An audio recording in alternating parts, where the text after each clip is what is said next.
Nadie está preparado para descubrir que toda su vida ha sido una mentira cuidadosamente tejida por la persona en la que más confiaba. Ese fue el golpe seco que Paola sintió en el pecho una mañana cualquiera, cuando la realidad le arrancó la venda de los ojos.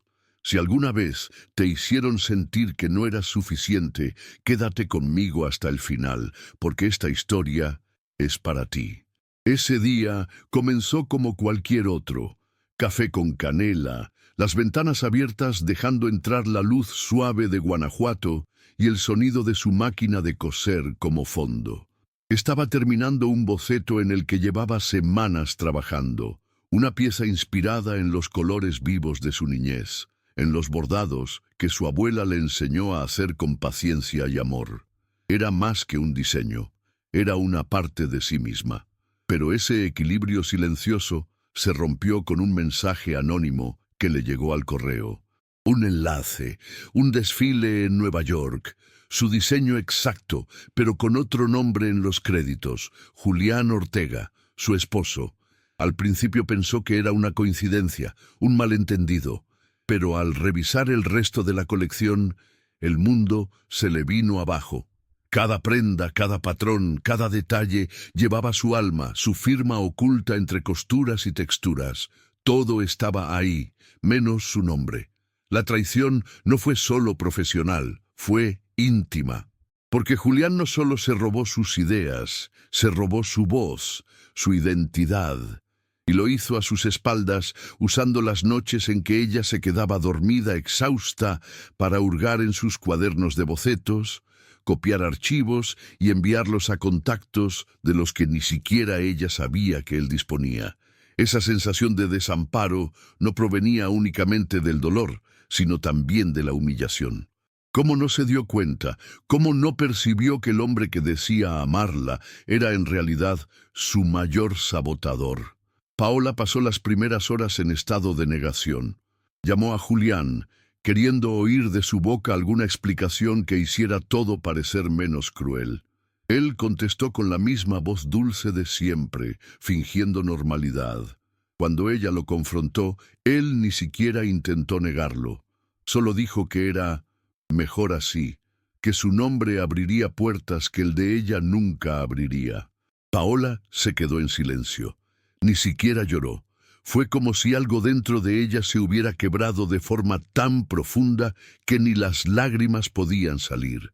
Aquella frase resonó en su cabeza el resto del día. Mejor así. Como si robar el alma de alguien fuera solo una jugada estratégica. Como si ella hubiese sido un peldaño descartable en la escalera de su ambición. En las semanas siguientes, trató de mantener la compostura, aun sintiendo que su mundo se derrumbaba. Canceló reuniones, dejó de publicar sus trabajos, bloqueó a Julián de todo, pero sabía que él aún tenía acceso a los archivos guardados en la nube. Fue entonces cuando notó que hasta sus bocetos inacabados estaban siendo utilizados por él. Se sintió invadida, como si cada idea íntima hubiera sido expuesta en plena plaza sin su consentimiento. Pero lo peor aún estaba por venir. En una de esas madrugadas sin sueño, mientras rebuscaba entre archivos antiguos, intentando entender en qué había fallado, encontró una carpeta nombrada con el nombre de su hermano, Mateo. Paola se congeló. Mateo había muerto años atrás en un accidente de coche en la carretera a León, o al menos eso fue lo que dijeron. Lo que encontró allí fueron documentos, mensajes y fotos recientes. Mateo estaba vivo y parecía trabajar con Julián. La mente de Paola se volvió un torbellino.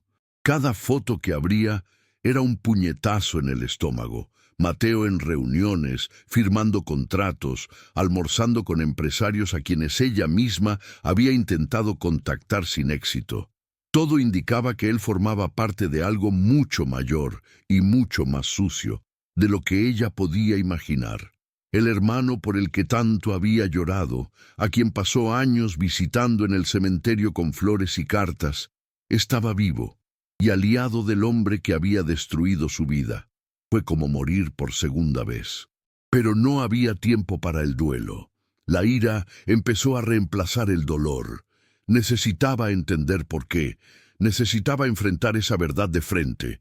Por primera vez en semanas, sintió una chispa encenderse dentro de ella. Si ellos querían apagarla, ella se aseguraría de volver a encenderse con aún más fuerza. Al día siguiente, fue a la casa de su madre en busca de respuestas. No dijo nada sobre lo que había descubierto. Solo comenzó a hacer preguntas sutiles sobre el pasado. Y fue allí, en un desliz de silencios y miradas evitadas, donde confirmó lo que ya sospechaba. La muerte de Mateo siempre fue una verdad incómoda, un tema que su madre evitaba. Aquella noche, Paola volvió a casa sin saber en quién podía confiar, pero decidió que ya no huiría de aquello. Envió un correo electrónico, simple, directo, con un único destinatario, Mateo. Escribió solo una frase: necesito verte, no como hermana, como mujer que merece la verdad. No esperaba una respuesta inmediata, y mucho menos que esa misma noche él apareciera en su puerta. Mateo estaba diferente, más delgado, con ojeras profundas y una mirada que evitaba la de ella a cada instante. Paola no supo si sentía ira, tristeza o alivio al verlo de pie frente a ella. Entró en silencio, se quitó la gorra, se sentó en el sofá y permaneció unos segundos mirando al suelo. Fue él quien rompió el silencio. Dijo que nunca había muerto, que el accidente fue fingido por orden de alguien a quien hasta el día de hoy no tenía el valor de nombrar. Que Julián apareció años después ofreciendo una forma de recomenzar, con dinero y promesas de proteger a la familia, todo a cambio de información sobre Paola y su carrera. Paola escuchaba todo como quien ve una película que no llega a entender. Mateo confesó haber pasado años trabajando como una sombra, copiando bocetos, transmitiendo contactos e incluso intentando desviar contratos. Dijo que no sabía que Julián llegaría tan lejos, que se había perdido en el camino, que ahora quería reparar todo. Ella quería gritar, golpearlo, pero no podía, porque en el fondo una parte de ella seguía siendo aquella hermana que lo esperaba regresar de la escuela con las rodillas raspadas y las ideas brillantes. Ver a ese hombre destrozado frente a ella, pidiendo perdón sin fuerza en la voz, la paralizó, pero no la convenció. Dejó claro que ya no había lugar para excusas, solo para acciones. Y si él realmente quería reparar el daño, debía comenzar ahora. Juntos, idearon un plan. No era por venganza, era por justicia. Paola quería exponer la verdad, no solo por su nombre, sino por todas aquellas mujeres creativas a las que se les había borrado su autoría. Y sobre todo, por ella misma. Por la niña que bordaba con su abuela sin saber que algún día tendría que luchar para demostrar que sus manos tenían valor. Lo primero que hicieron fue recuperar el acceso a los archivos que se estaban utilizando sin permiso. Mateo aún tenía las contraseñas de correos electrónicos y de las plataformas que usaban para enviar los diseños a inversores y agencias. Con esa información, Paola pudo rastrear fechas, archivos adjuntos y contratos firmados a su nombre, pero con los créditos destinados a Julián. Organizó todo como un dossier, con capturas de pantalla, comprobantes y cronologías. Quería tener pruebas suficientes para que cuando llegara el momento nadie pudiera dudar de su autoría. En los días siguientes volvió a dibujar, pero de otra manera, como si cada trazo en el lienzo fuera un grito contenido. Los contornos se hicieron más firmes, las líneas más decididas. Ya no dibujaba para agradar al mercado, dibujaba para recuperar su historia. El plan era simple y arriesgado: participar en un evento de moda local donde Julián estaría presentando una nueva colección. Sabían que él mostraría piezas que aún no habían sido lanzadas públicamente, pero que ya estaban en manos de inversores.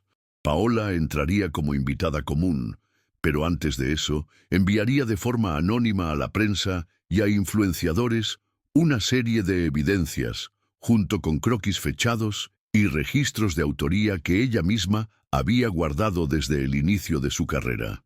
El día del evento, se vistió con una prenda hecha por ella misma, una blusa bordada con la frase que su abuela le decía cuando cometía un error en la costura: «Lo que es tuyo, vuelve». Al llegar al salón, sintió las piernas temblar, pero mantuvo la mirada firme. Por primera vez en mucho tiempo, estaba entrando en un espacio sin miedo y sin pedir permiso. El salón estaba lleno de luces, flashes y sonrisas forzadas. Paola se mezcló entre los invitados como si fuera una más, pero por dentro, cada paso era una batalla contra la ansiedad. Al otro lado de la sala, vio a Julián sonriendo, estrechando manos, posando para fotos. Parecía tranquilo, seguro de sí mismo, como siempre había estado cuando utilizaba sus méritos para autopromocionarse.